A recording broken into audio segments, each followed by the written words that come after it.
कबीरम परम, वंदे कबीरम परम। परम पूज्य संत सम्राट सदगुरु कबीर साहब जी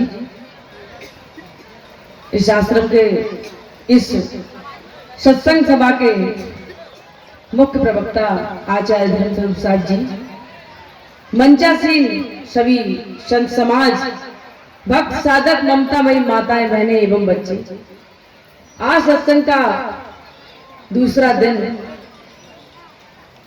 सभी सत्संग के मोती चुनने के लिए यहां हंस रूप में बैठे हुए हैं और यहां आने वाले सभी भक्त साधक कुछ न कुछ अपनी जिज्ञासा लेके आते हैं। मेरा जो अनुमान है वो यही है कि हर व्यक्ति को कोई न कोई दुख है और उस दुख से प्रत्येक प्राणी छूटना चाहता है। किसी भी प्रकार का दुख हो है, लेकिन है सबको, और उस दुख से हर प्राणी छूटना चाहता है। दुख का कारण का तलाश नहीं करते कि ये दुख उत्पन्न कहां से हुआ है, ये दुख आया कहां से। महाराज तुलसीदास ने कहा है कि अस प्रभु हृदय असत अभिकारी, सकल जीव जन दीन दुखारी। वो प्रभु सभी प्राणियों के हृदय में निवास करता है, फिर भी प्रत्येक प्राणी दुखी है। उसका कारण क्या है? संसार में तो आप सुख खोज ही रहे हो और ईश्वर को भी संसार में खोज रहे हो कि कहीं हरिद्वार, द्वारका, काशी, मथुरा, वृंदावन इत्यादि नदी जलाशयों में वो ईश्वर मिल जाए और हमें कोई दुआ या आशीर्वाद दे देगा और हम सुखी हो जाएंगे। ऐसा असंभव हम सोचते हैं, जबकि उसके लिए हमें क्या करना चाहिए? हमारे कर्मों के ऊपर सब कुछ निर्भर करता है। जैसा आप करके आए हो वैसा भोगना ही पड़ेगा। सदगुरु कबीर साहब, महात्मा बुद्ध, कितने संत ऐसे यहां हुए इस पृथ्वी पर जिन्होंने साफ कहा है कि हे मानव, कि तेरे कर्मों से बड़ा इस संसार में कोई भी चीज नहीं है। 2-4 दिन पहले की बात है, हमारे आश्रम पर गुड़गांव के मारुति सुजुकी एजेंसी के मैनेजर आए, बात करने लगे कि हम गाड़ी में हर चीज लगाते हैं, सारी चीजें फिट करके इंजीनियरों से टेस्ट करके और रोड पे छोड़ देते हैं। अच्छा योग्य ड्राइवर भी बैठता है, लेकिन फिर भी एक्सीडेंट हो जाता है। और वो पढ़े लिखे इंजीनियर कह रहे हैं कि फिर ऊपर वाले की मर्जी। मैंने उनसे कहा कि वो ऊपर वाला कहाँ रहता है? क्या इस पांडाल के ऊपर है, कहीं छत के ऊपर है, या कहीं बादल में है, या किसी पेड़ के ऊपर है? वो ऊपर वाला है कहाँ? कि है महाराज जी, मुझे इससे ज्यादा पता नहीं, लेकिन ऊपर वाला है।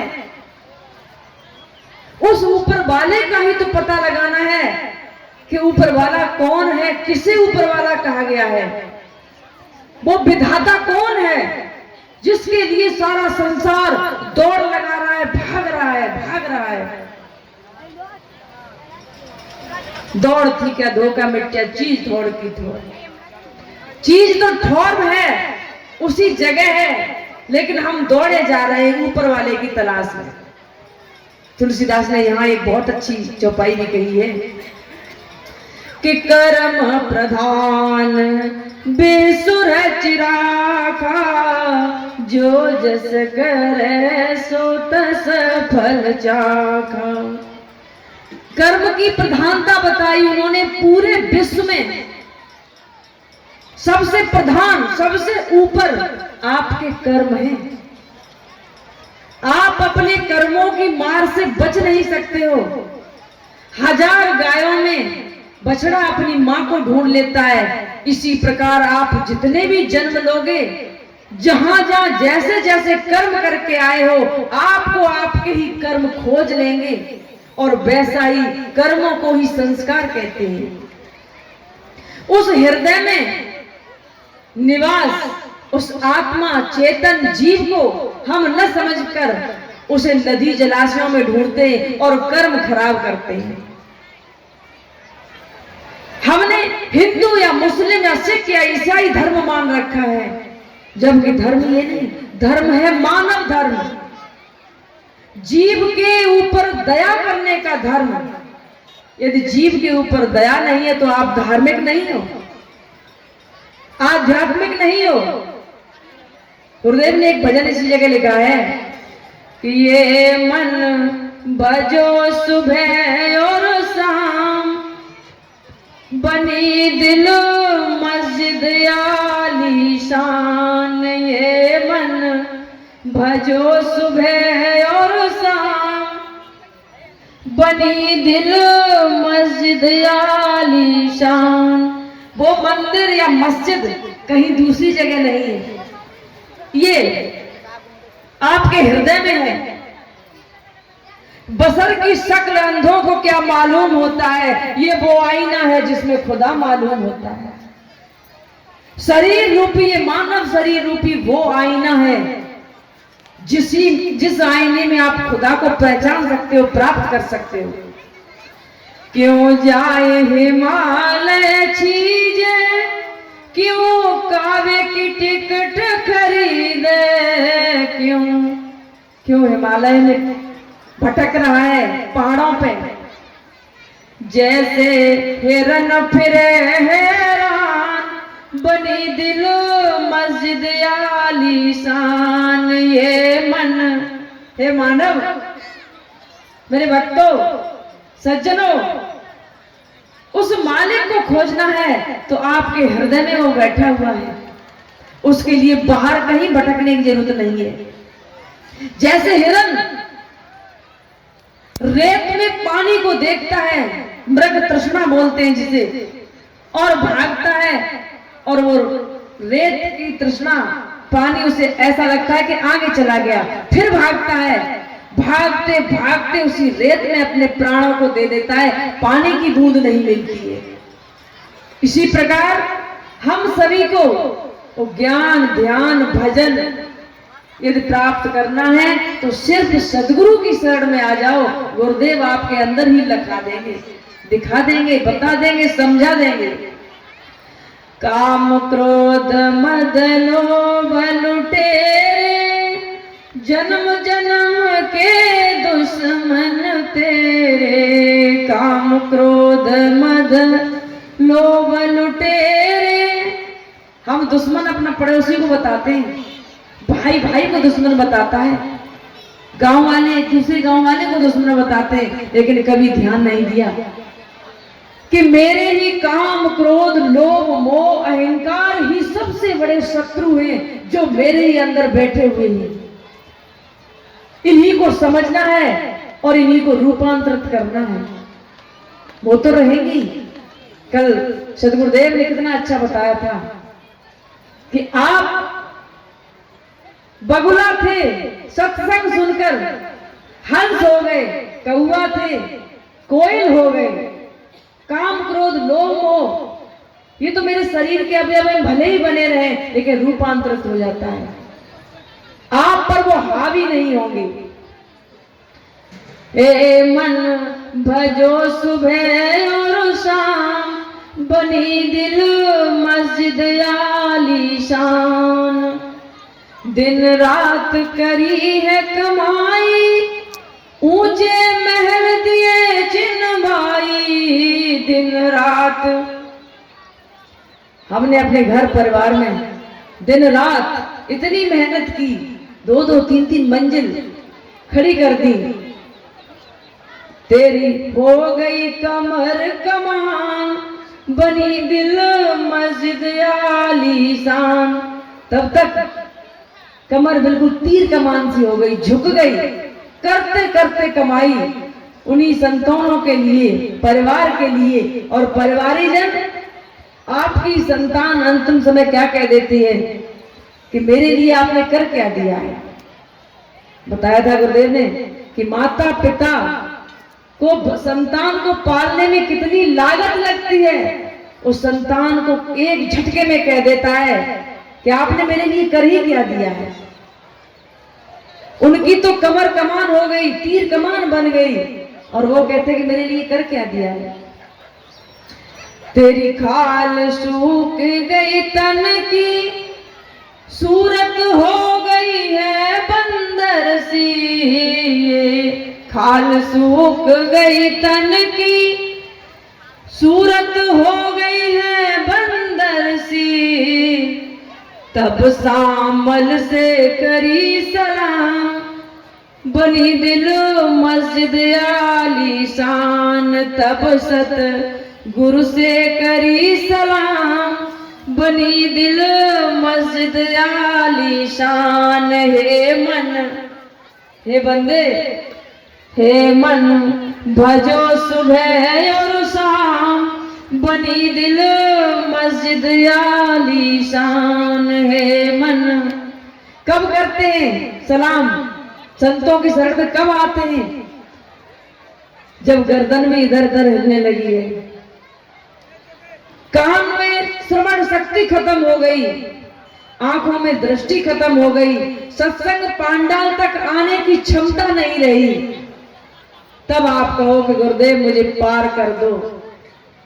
गुरुदेव के अंदर या उनके हाथ में कोई जादू की छड़ी नहीं है जो आपके चेहरे पर घुमाया और आप पार हो गए। आपको सत्संग में बैठ के संत पुरुषों की एक एक बाणी को पीकर सिर्फ ये ध्यान लेना है कि मेरे कर्म कांड क्या है।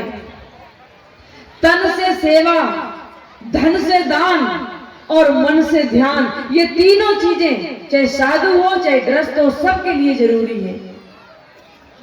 ये तन मुझे मिला है, ये 5 तत्व का पुतला कि छित जल पावक गगन समीरा, पंच रचित ये अधम शरीरा। ये 5 तत्व का पुतला अधम है, मरा हुआ है, मृतक है, जिसे हम मुर्दा कहते हैं। इसमें जो चेतन जीव है, जब वो ही निकल जाता है तो हम उस व्यक्ति को बॉडी, लाश, मिट्टी, अन्य अन्य नामों से पुकारते हैं। इस पुतले के अंदर जो मुझे जिंदा किए हुए हैं, जिससे मेरे बोलने की क्षमता आई, सुनने की शक्ति आई, उस चेतन जीव को जब तक आप नहीं समझोगे, और इस शरीर धारण किया है हमने अपने माता पिता से, इस शरीर धारण करने का यदि लाभ और जन्म सफल करना ही चाहते हो तो इससे सेवा करो। माता पिता की सेवा, गुरुजनों की सेवा, घर में वृद्धों की सेवा, जो भी रिश्ते में आपके बड़े छोटे हैं उनकी शरीर से सेवा कर लो जीते जी, नहीं तो मुर्दा होके 2 मुट्ठी राख में बदल जाओगे और इससे ज्यादा कुछ नहीं होगा। और कर्मों की गठरी लाद के ले जाओगे वो अलग। तन से सेवा और धन से दान। तुम्हें यदि दान धन मिला हुआ है अपनी कमाई से, चाहे पैतृक, तो उस धन को संत पुरुषों की शरण में देखो, धर्म में लगा दो। ऐसे विरक्त ब्रह्मचारी संतों की सेवा में लगा दो, जो आपका धन अनंत गुना होके और वो आपको ही मिलेगा। कभी ये भूल मत करना कि हम किसी संत को धन दे रहे हैं। संत तो बैंक के मैनेजर की तरह होते हैं।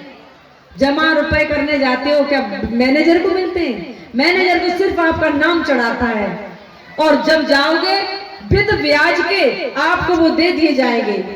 इसी तरह संत उस मैनेजर की तरह हैं। दान आप कर रहे हो, आपके खाते में वो चढ़ाते जाते हैं, और जब आप चाहोगे कि धर्म के जहाज लाद आगे को हकाए दे, वक्त पड़े तभी जात खिन गिनवाए दे। ये दान के जहाज इस जन्म में धीरे धीरे अपनी कमाई में से कुछ धन धर्म में लगाते रहिए और अगले समय में आपको ही मिल जाएगा। तन से सेवा, धन से दान और मन से ध्यान। इस मन के ऊपर हजारों साखियां हैं, भजन हैं सतगुरु कबीर साहब के। ये सतगुरु कबीर के विचारों का ये मंच है। सतगुरु कबीर के विचारों को समझने के लिए थोड़ा धैर्य और बुद्धि का काम है, विवेक का काम है, तब समझ पाओगे। इस मंच पे कोई कहानी किससे नहीं सुनाए जाते। जो राजा महाराजा द्वापर त्रेता में होके और चले गए, उनकी कहानी नहीं सुनाई जाएगी। इस मंच पे स्वयं आपकी कहानी सुनाई जाती है। यदि प्रेम से सुनो तो आपके जीवन की घटनाएं सुनाई जाती हैं। इस मन को हम कैसे निर्विचार करें, कैसे मन को हम शुभ कर्मों में लगाएं, कैसे इस मन को संतों की शरण में लगाएं, कैसे इस मन को सत्संग में लगाएं।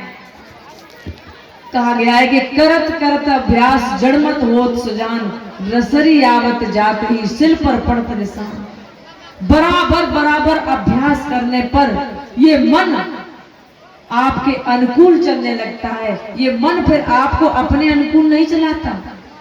सतगुरु कबीर साहब ने कहा है कि मन की तरंग मार ले, बस हो गया भजन, आदत बुरी सुधार ले।